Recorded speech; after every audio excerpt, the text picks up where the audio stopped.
di ba? Kaya tayo ay magtatanaw ng utang na loob sa Panginoon dahil sa kanyang kabutihan. Nandito pa rin tayo. Dahil sabi nga, paulit-ulit natin sinasabi na everything that is breath, praise the Lord. Psalm 150 verse 6, no? Maganda yung paulit-ulit natin sinasabi kasi pang matatandaan natin, di ba? Amen. Okay, dahil alive pa tayo, buhay pa tayo, let's sing this song, Alive. Amen. Sabayan na lang natin kasi wala tayong live guitar. Sino na nag-ano yung dance? Sing guitar. O, kahit na ano siya mo, sundan na.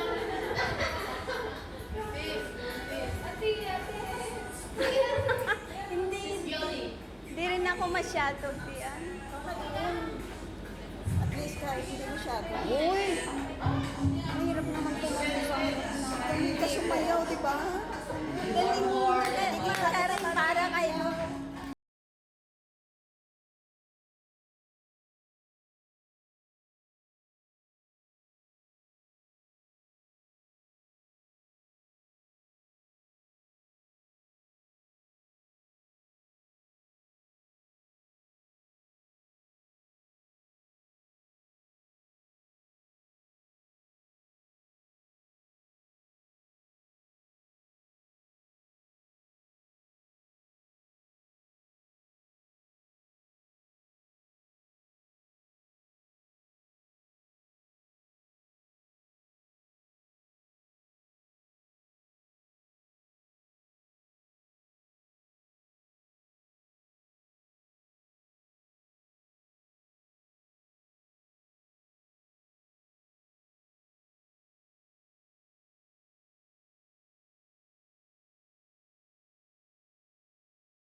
Amen. Okay, so patuloy natin sa puri. Oh, meron pa sis. Isa pa. Let's praise awaken. Okay. Sabi nga dito, you are faithful and you're able to do anything. For with God, nothing is impossible. Yan yung i-review ko lang yung napag-aralan natin noong Sunday, di ba? And nothing is impossible for those who believe. Amen.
Today, the gospel today, Jesus rebuked the wind and just say, be still.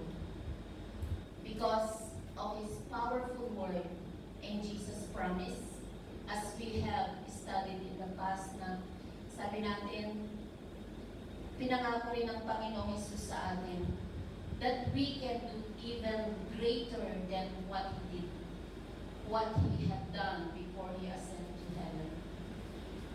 And also our elder have told us about this last time, that we can do greater things because we are still here. Jesus have taught us how to use the power. He said that if we believe in his name, we can heal the sick, we can cast out demons in his name. So we claim that promise. And because of that promise, we can be still in times of troubles and trials. Yes, my dear sisters, we need to increase our faith in God. At sa araw na ito, muli tayong makikinig na naman ang salita ng Panginoon.